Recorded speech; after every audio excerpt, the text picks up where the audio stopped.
treasury bills are issued by government, commercial paper issued by companies.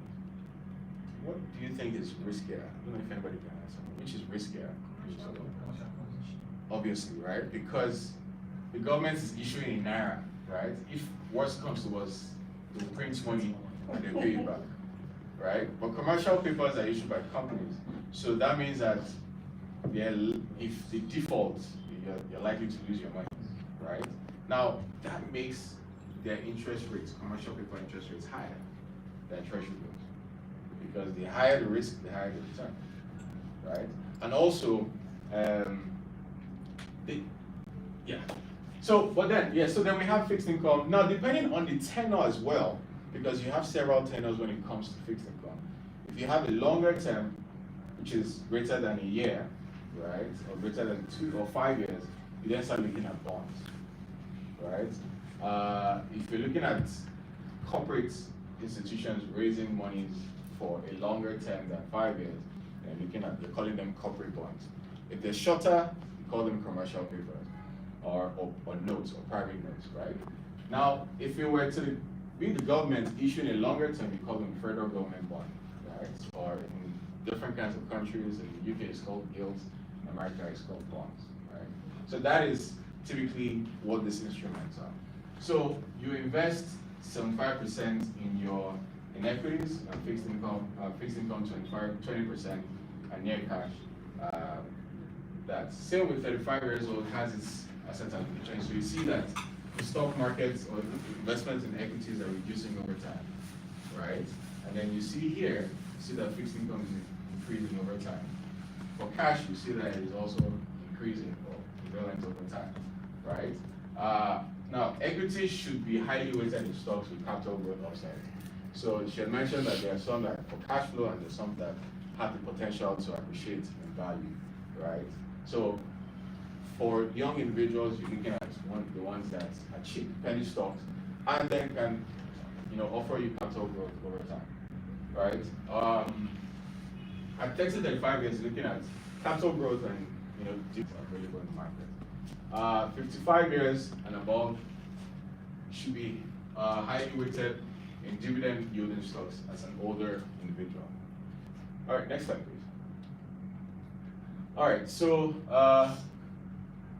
we have talked about what we do, what instruments are available for you, right? How the market is available. So in Card, this are what we do at Cardinal Stone and what we offer in terms of this instrument. So as a young person, you look at what can I do, where can I go to be able to take advantage of these opportunities, right? So you have things like bonds, you have money market instruments, you also have direct Euro bonds, right?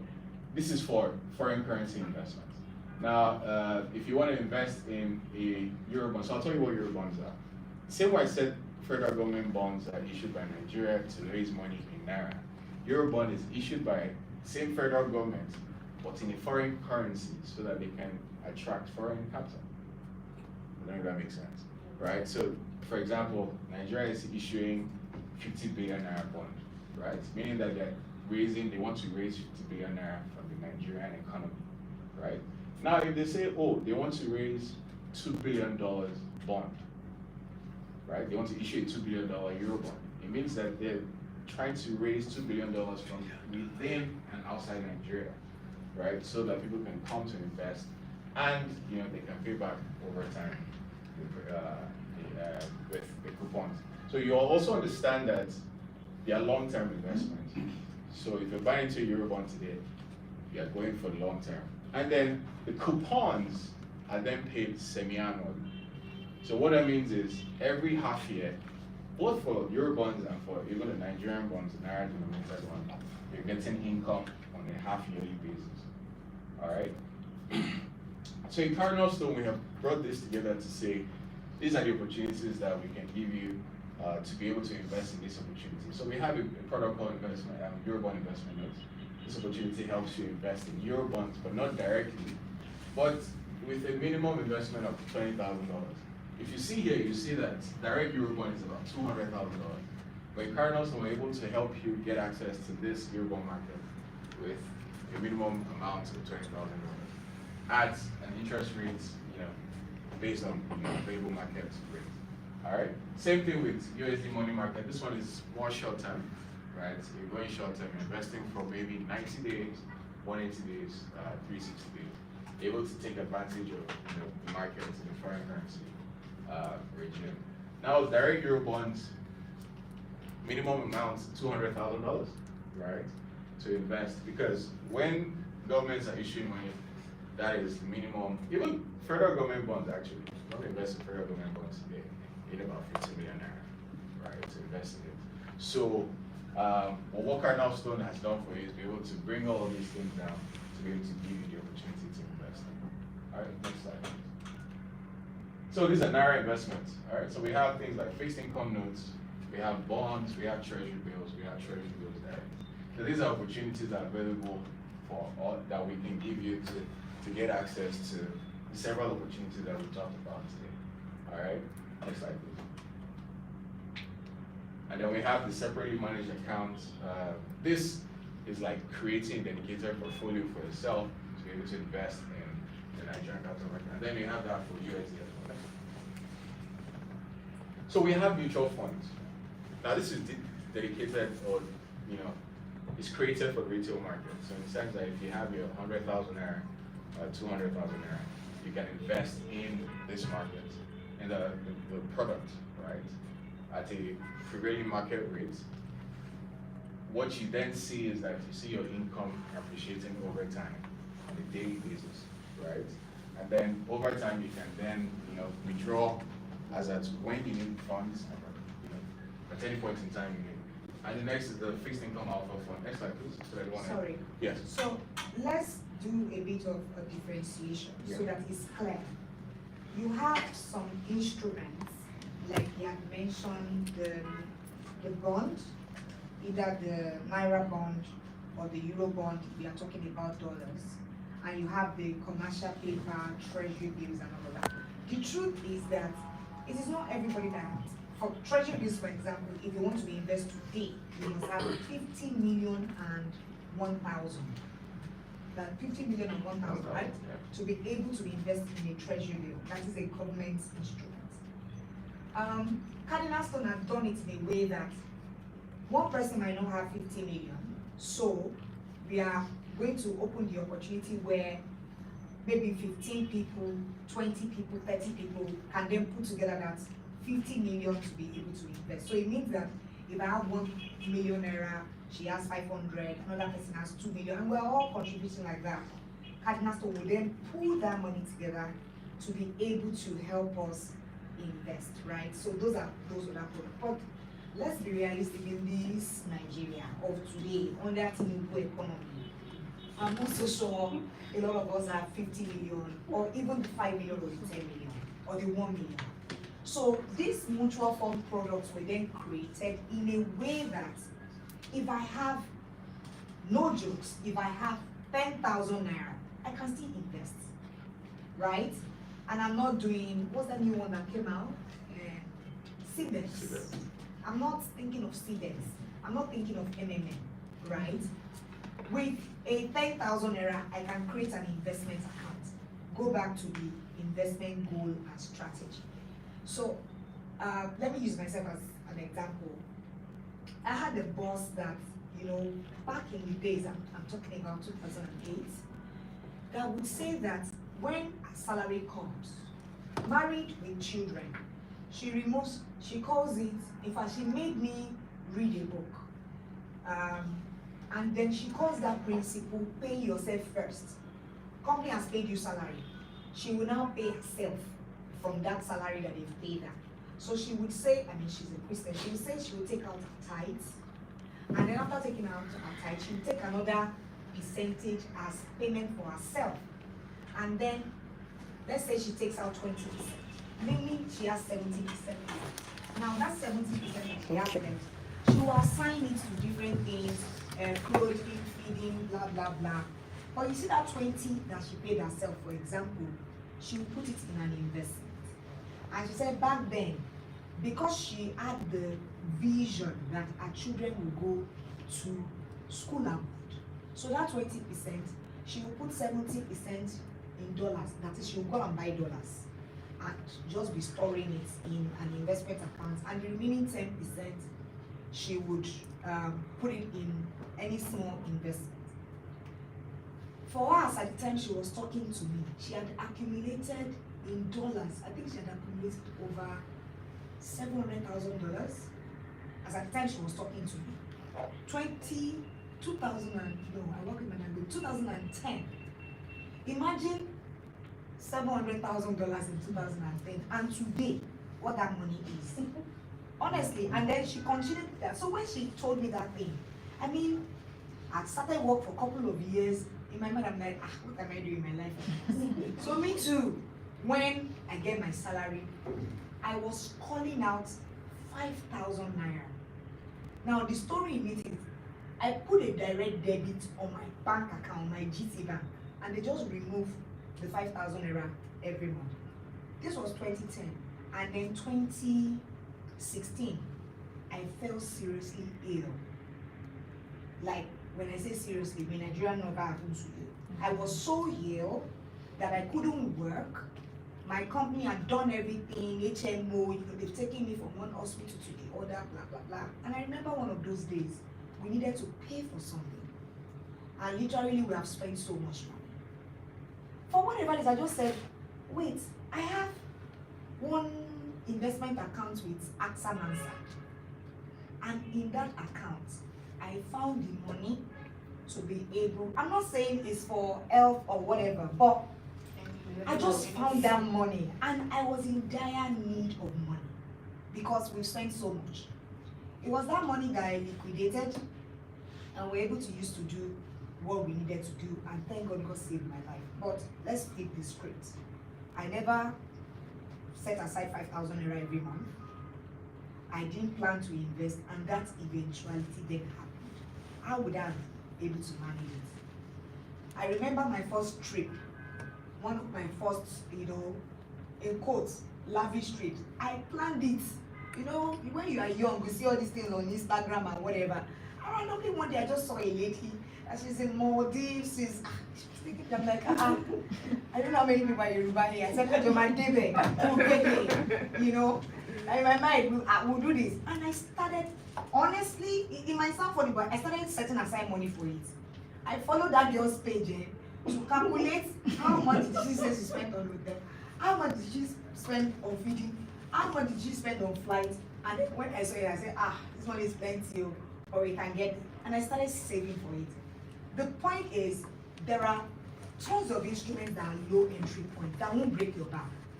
That if you commit to it, you would be able, 10,000 naira. How much is Derica of Gary now? If you keep setting 10,000, I'm just trying to tell you that if you look at that money, it's not so much. But in another 5 years, it is tons of money. And may we always have good reasons to spend our money and not bad reasons, right? And that money will be useful. So for the likes of the equity funds, dollar funds, money market funds, so like I said, that my boss now, imagine that this kind of product was available then. She removes a portion of her money, a naira, even though she's taking conversion rate, but because she had the goal of, my children must go to school abroad, she will go and buy dollars and put it in the dollar. I think our dollar mutual funds as of today is about 9%. Even abroad, people abroad are saving at 0.25, 1%, 2%. But in Nigeria, because the portfolio managers too, they look into the global market to be able to buy good instruments that would, generate decent return. Now, the caveat to money market instruments or mutual fund is the fact that it's not a guaranteed return. It doesn't have a fixed return. That's why he mentioned something about daily interest. So because there are different assets within that portfolio that gives you that return, sometimes you find some portfolio some asset classes will dip, that is, their rates will reduce. So let's take, for example, all of us in this room today, we bring out, each person brings out 1,000 naira and we put it in a mutual fund. Let's say we're about 30, that is how much? 30,000. 30,000. Let's say we put that 30,000 in our money market fund or equity fund. Let's say it's returning, if we use money market fund for example, currently it's returning about 16%, 17%. Now, compare apple with apple or apple with pineapple, whichever. That 30,000 naira, treasury bills is returning 17%, but 30,000 naira cannot invest in treasury bills, right? Even if each one of us we have 30,000 naira, right? We cannot go and say, I want to invest in treasury bills. But in our money market fund, for example, the asset classes in there are those treasury bills, commercial paper, and all of that. And by the time you think about the management of the portfolio, and then other regulatory charges, that fund might be returning slightly lesser than your treasury bills, but it's giving you the same opportunity you would have under treasury bills. Now, we've contributed 30,000 today, we've put it in there. We've bought treasury bills and commercial paper, one way or the other, at 16% instruments. When they buy that instrument, remember the first one you bought was at 17. The next one we are buying is at 15. It means that when that new money enters into the pool of mutual fund is just a pooled investment, just to be able to collect money from a lot of people to be able to harness through an investment opportunity that they couldn't have harnessed themselves directly because they don't have large capital base. Now, because of the different asset classes that comes into the pool at different times at different rates, there is something called a moving average. So you would see that at a point in time, if the asset classes that are bought into the pool have higher return, the interest on that mutual fund will go. So you can just open your app. We have an investment app that if you download, you can subscribe now, you can put money there, and life moves on. If you subscribe today and you open your app tomorrow, you might see 18.9%. And then, let's say next week, you open your app again, you might see 17 point something percent. 2 weeks time, you open again, you might see 20%. That is to show you the kind of work and the volatility those asset classes within that pool is doing. But let's now say the day you want to liquidate, you had different, it is the average price at that period that you would come out. Do you understand what I mean? So let's say 15, 16, 10, just like that. You might now, at the time you are coming out, your principal and your interest, by the time you calculate it, might give you a total return of 16. Because there was a time it was 20, it was 18, it was 17, it went back to 22, it came back down because of market conditions. If you compare that with treasury bills that you invest today, and you can't come out in 1 year or in 90 or 180 days, that one acts a fixed return. If I get in today at 180 days, that's 6 months, rate is around 15%. Meaning, if I invest in treasury bills today, 50 million naira, and in 6 months, that is 183 days, I know I'm getting 14% out. But if I invest in mutual funds, in the same 16 days, in the same 6 months and 190 days, I might be earning more than the treasury bills rate, or I might earn slightly lower because of the volatility. Remember, your entry point is not the same, right? But you are able with 10,000, 100,000 to get the opportunity somebody that has 50 million is getting. Because, and then the good thing for you is, I contribute 10,000 today. Next week, somebody just gave me money. You're like, I dash you money. Then I take this money that you dashed me for lunch. Don't let me use my 10 fingers to eat and just chop all the money. Let me put 5,000 naira in. Maybe somebody gave you 10K.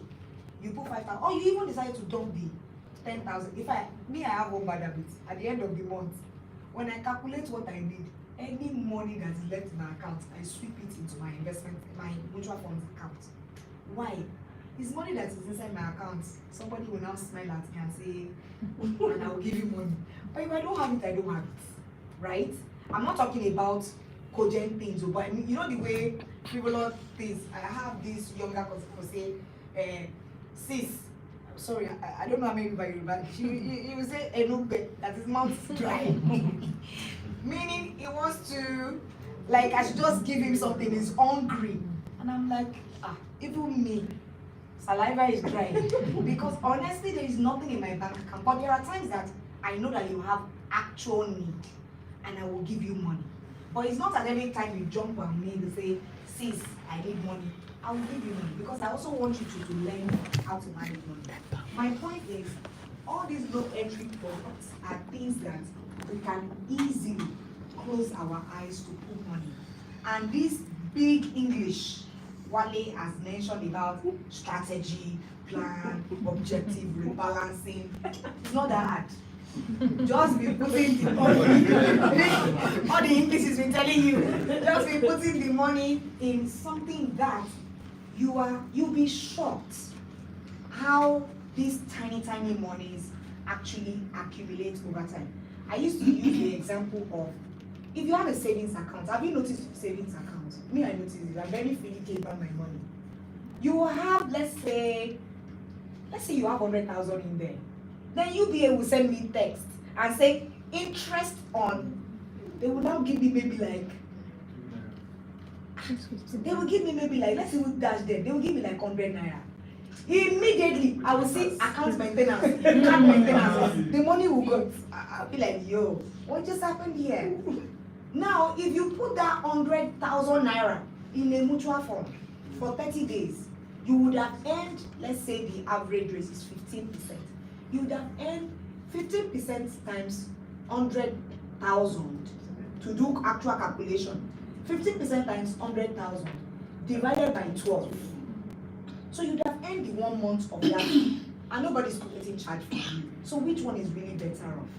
And in all these accounts, after 30 days, you can, some of them, after 30 days, you can withdraw.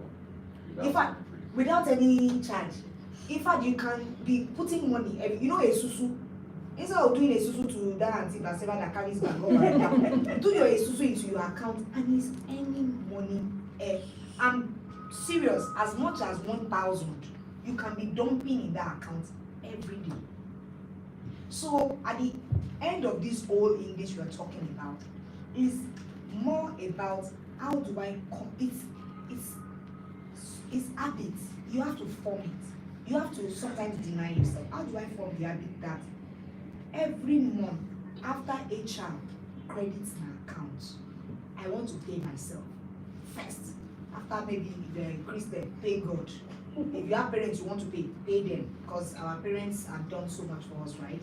But you want to pay yourself. But don't pay yourself to go and buy, you know, Owambe clothes or ring or wig. You can even tell the child. I've been hiring. Honestly, since I started, I was like, this water was spoiling. You know? Or you can even tell the child to debit you from before paying your salary. Let me move this and do this. Exactly. See, No, but Victor, right? I mean, sorry, pardon me, let me get up. You see, some organizations are very conscious about their employees. My organization is one of those organizations. You are working. Have you, HR, sorry, you want to say something?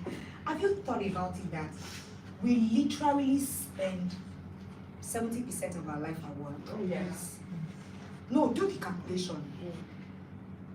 Look at from when you get up. Do you realize that when you get up, the only thing on your mind is, I don't want to be late. Yeah. So the work has started mentally. You are not at your desk, but the work has started. You get into your car. If you don't have car, you jump bus or jump a car. Okay, there's no car like you go up with those nuisance things. You jump them and then you ensure that you get to work. You get to work, nobody has to hassle you, you start your work. 5 o'clock, if you are the organization that closes at 5 o'clock. Financial services, we don't close. Even in our sleep, we are working.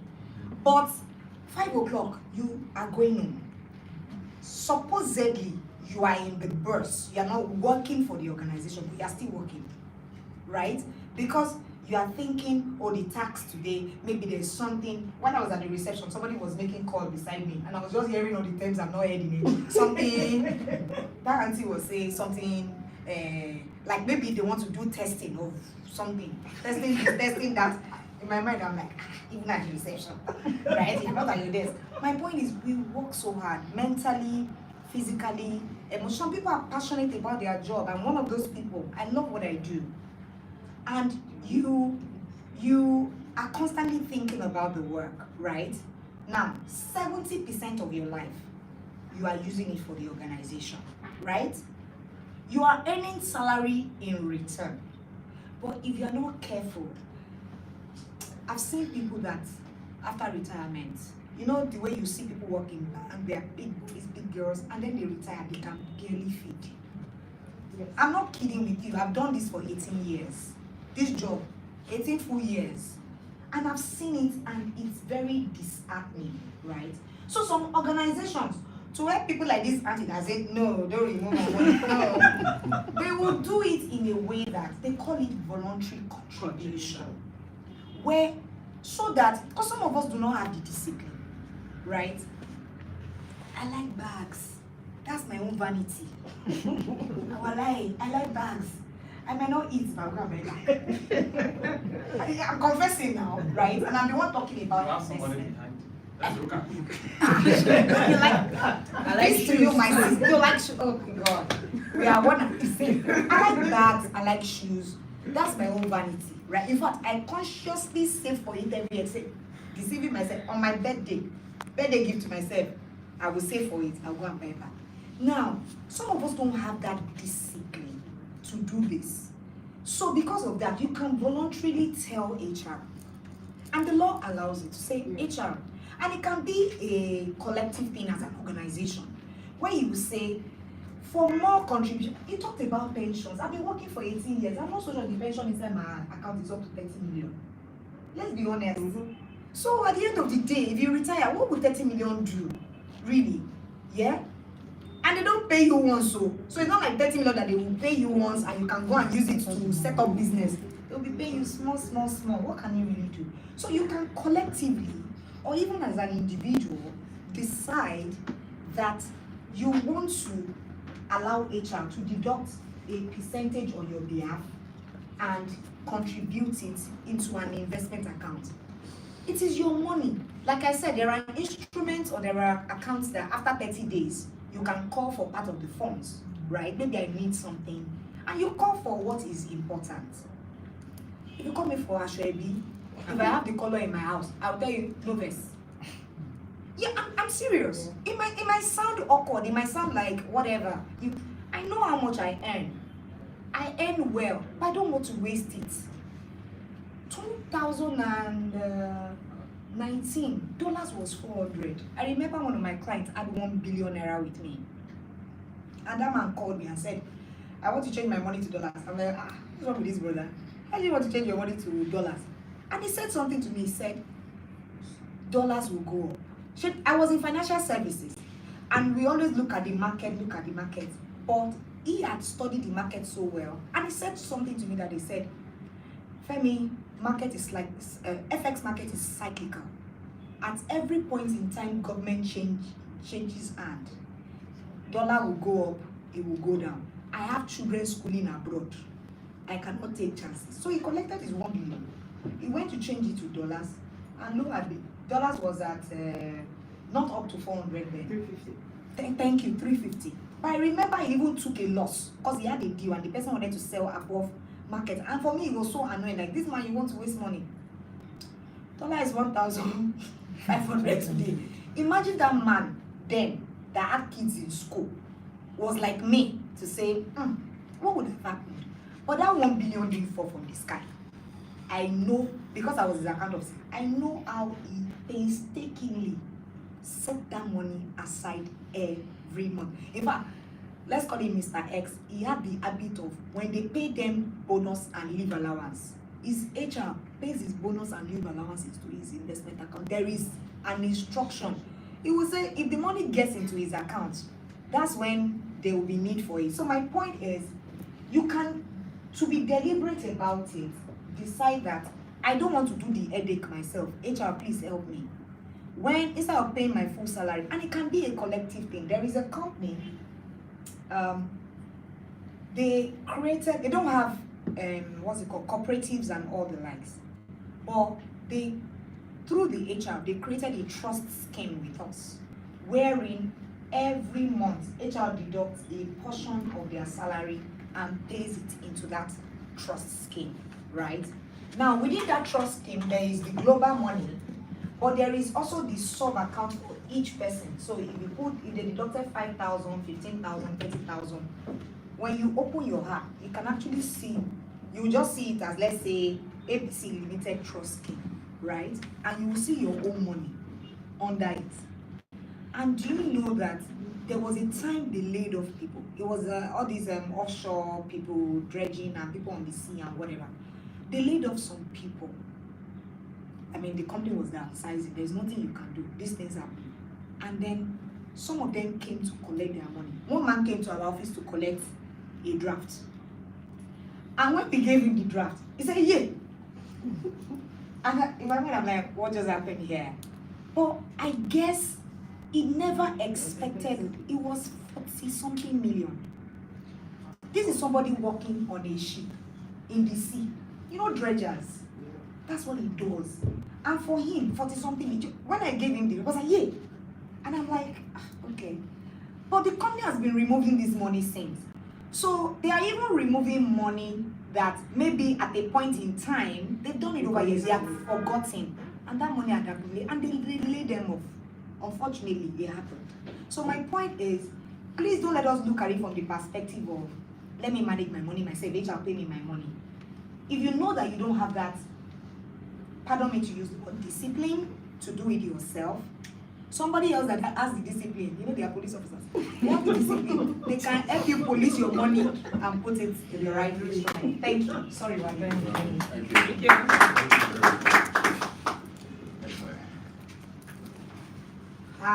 Yeah. Do you want me to help you take this part? Because this part is one part people don't like to hear now. Yes. Yes, please. Okay. Thank you, everyone. Thank you.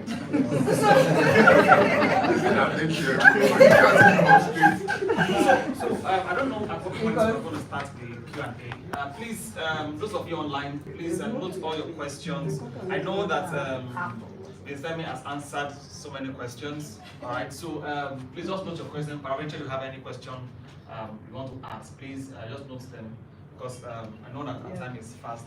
I'll be very quick on this, but this is some part that people don't like to hear about. We don't like to talk about it. When you say wills, especially, you say, you want to kill me. You want to die yet. All this, don't talk to me about it. But please, I beg of you, it's something very important. 2016, let's start from 2014. I had this group of friends, guys. They were working in the bank, some in the bank, some in oil and gas. You know, oil and gas was booming that time. There was this particular client of mine. It was not my client, a friend to my client, super rich. Back then, I would go and meet them in their clubhouse in Lekki. I would tell them, you have money. Investment is not your problem. Please, can we help you set up a trust? Can we help you draft a will? In his words, it is sorted. Those were his words to me. And I used to tell his friend was working in Union Bank then. And I'd be like, please let me talk to this your friend. That life happens to people. And he would tell me, don't worry, he's rich. His brothers are rich. So if anything even happens to him, his children are sorted. Okay now. Then end of 2016, I was in my house, so this his friend that works in Union Bank then called me. Femi, Alpha, please, blah blah blah. And it was very strange because he called me early hours of the morning. What presumes that he is? Why are you calling me 6:30? He called me, he said I should come to his office. So I said, okay, I have meetings set already. I cannot come. He said, please. Long story short, I got to his office and I sat down. This man paced around the room for like 5 minutes before he could even say anything to me. So I said, what happened? He said, you didn't hear. What? Social media wasn't that, great, but I mean, there are ways you get information back then too. He said, so XYZ died. I said, what happened? I don't know how many people would remember the story of somebody that fell off a boat in Lekki. They went on some whatever boat cruise and the person fell and died. So, he has died. What is the problem now? He said, last night, in the middle of the night, the wife came with her 2 sons. I'm like, what? To come and do what? So the guy had died, and the family members, so-called rich brothers that will take care of the wife and kids, had come to take over the assets of their brother. You know, it's until people die really that you see the true color of some other people, right? Now, we work so hard, all these investment things that we have spoken about and everything, they are good, believe me, it's for the future. But there is something greater, which is, think about it from the perspective of everything you have worked for. If anything happens to you, do you even know how you will be distributed? Do you even know who it will go to? Do you even know if the person you thought it will go to will be the person to get it? How do I mean? I've seen situations where people pass on, either young or old, anybody can die. It's not about age this time around. I've seen people pass on and then, critical example, this one is the ladies' salon gist. You know the way you go to salon and then your hairstylist will just be gisting on top of your head and blah blah blah. And they said something, they said, that woman just died for nothing. I like to talk. I said, what happened? And they told me the lady gave birth a couple of whatever ago, months ago, and she's now, you know the way it is when we give birth, your body changes and stuff. And that her husband, I'm not castigating the husband here, I'm going somewhere. That the husband didn't really like it, so she was pressured to go and do. Her husband didn't, I don't know, but the story was she was pressured to go and do lipo and all the whatever. Long story short, she died. She died actually during that process, and it became a salon gist. But I'm a professional, right? This is what I do every day. So I then asked the lady. I said, "Oh, so what now happened?" She said the reason why she's giving this. So she was giving the gist to another person. The reason why she's giving this gist is they saw the uncle with another auntie. I said, when did the lady die? It was not up to 3 months. So the lady in the salon was gisting about, oh, I saw X person's husband. He's already going around town with. That was the gist. But let's think less. What about the child that she gave birth to? And then they said her body is now not, slaying anymore. She went to. The husband might be the best person on the surface of the earth. But what about the new lady? How sure are we that the new lady will take that child as her own and cater for that child? So you see that it has nothing to do with the husband. And by the time they, women will know, men might not know, women will know salon gist. They will give you all the gist. They talked about where the lady was working, how she was, she's a big girl in the industry, she has money. The only thing my brain was thinking about is, that child. Now, women, maybe if you don't know, if you're married customarily, that is traditional marriage, if you die, your assets, everything you own, goes to your husband, because your husband paid bride price. Bros looked at me. But you understand the gist, right? Culturally. Oh, yes, that is the rule. Yeah, I know, like you are surprised. Really? But it's this law. There's nothing we can do about it. Your asset goes to your husband, right?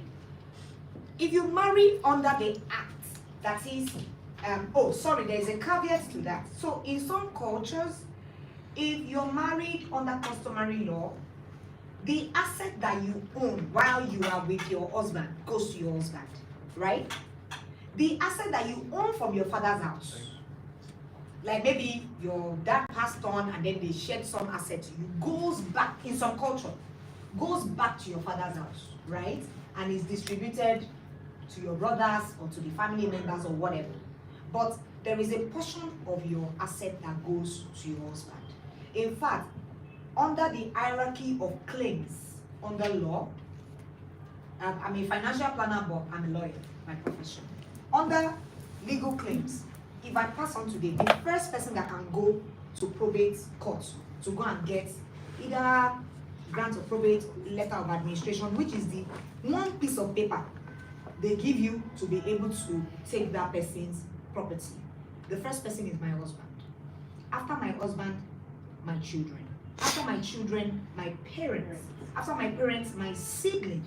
After my siblings, my grandparents. And the list goes on and on. That's why you see a lot of fights in the court, right? When people die. And then they will say somebody, one brother came and they will say, oh, you cannot claim this thing. But back to the story. Let's assume the husband is a good person. The husband then claims the wife's properties, right? And rightfully so under the law. But he has now married another woman that is a witch. And this person then gives birth to his own set, our own set of. But it's true now. I mean, see, let's be honest though, it's not Nollywood. It's not Nollywood. Things happen. Right? And then he gets married to a woman that is not so nice. Don't let me call her a witch. But it's not so nice. And then the person has her own children. You know how these things work now. The woman might not even know that it is the wealth of the deceased wife that she's feeding on, right? How sure are you that she'll be able to take care of your child appropriately? That's one side. Now for men, there is the cultural norms of our brother died. In some Yoruba culture, Olori Ebi must be the one to share, that is the head of the family, must be the one to share the properties. My sister is a Muslim. I will get there shortly. There is the Islamic laws that deters some people from earning. There is the Islamic laws that says women get X. I'm a Christian, but this is my job. And I sit with Islamic clerics and we discuss these things because that is the tenets of the faith. A male child gets more than the female child. In a case where there is no male child, the brothers of the guy gets the portion of the male child. Clear rules. So let's come back to the slide. You see why it is important? You will work, you save all the money, you will invest, but you can't really tell how these things will be managed if you are not here, especially for the benefits of your children. And you know we make a lot of mistakes. People will say, like that my prospect that was chasing up and down, that now died. They will say my brother, my family, but they threw the woman and the children out, right? Which was why my own client now called to say, I am ready to do it now. In fact, he told me a story. He said, my wife's mother paid for my university, whatever. When we finished service, it was my wife's mother's wrapper that they put on their window as the curtain when himself and his wife got their first house. That's so he cannot let anything happen to his wife. That was his own story to me, right? To be able to do this. A lot of us think when we then possibly write a will, it solves the problem. Not in its entirety. This is an example of a case study in Nigeria. Widow sues brother-in-law for denying her access to her husband's properties and subjecting her children and herself to lack. You would think it's only in Nigeria that it happens. That's not true. Martin Luther King's children, we know Martin Luther King, right? Mm-hmm. They went to court to fight over their father's Nobel Prize wins and Bible. Lord, Bible. Right? In that estate, it's controlled by the sons, and they want their sister to turn over a cherished item for a private sale. In this particular case, that item was the Bible of their father. They believed it was now a monument, like if they sell it, it will be worth thousands of dollars. And the sisters are saying, our father is a person of faith. He loved this Bible. We cherish it and we're not going to sell it. A Nobel Prize winner that all of us hear his story all over the world. His children are fighting over Bible and Nobel Prize. Now, you would think, I mean, that's US, those people, they're like, what about Canada? This particular case in Canada is very funny. Now, the story is 2 sons and 4 daughters. Their father and their mother owned the ranch. Sent them to school. But when the daughters graduated, they all came back into the business to run the business with their parents. While the sons, went their way to do other things.